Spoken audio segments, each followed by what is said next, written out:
Неге депутат болдым? Интервьюңді сігейін, плакатыңды сігейін. Не боп кетті өзі? Ермахан, нағыз топассың сен. Нағыз ақмақсың, барма дедім саясатқа. Бәрі көріп қойды. Бәрі плакаттан басталды. Неге бокста жүре бермедім? Саясатты тастау керек. Түк көрмеген түк қой. Түсінікпен қарау керек қой халық. Сұхбатқа дайындалып едің ғой. Мәтінді қайтала дедім, қайтала. Дайын дедің, қаян басы дайын. Нартай Аралбайға барып алып,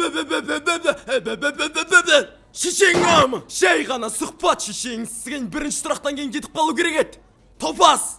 Кітап оқымайсың, сол ғой дым қақпайсың. Плакат емес, кітап оқы дедім ғой саған. Саясат дегенде доғар дейм саған. Араласпа! Мәди Ахметті мақтай берме болды. Иә, оның орны бөлек, бірақ сонда да нағыз саясаткерді көрсетем мен оларға. Нартайға да, әлгі әйелдерге де. Өйткені сен Ермахансың. Сен Ибраимовсың. Олимпиада чемпионысың. Батыр аңғал келет дейм саған. Аффирмация жаса. Аңғалсың сен. Аңғалсың дейм саған. Нағыз аңғалсың. Аңғал батырсың сен.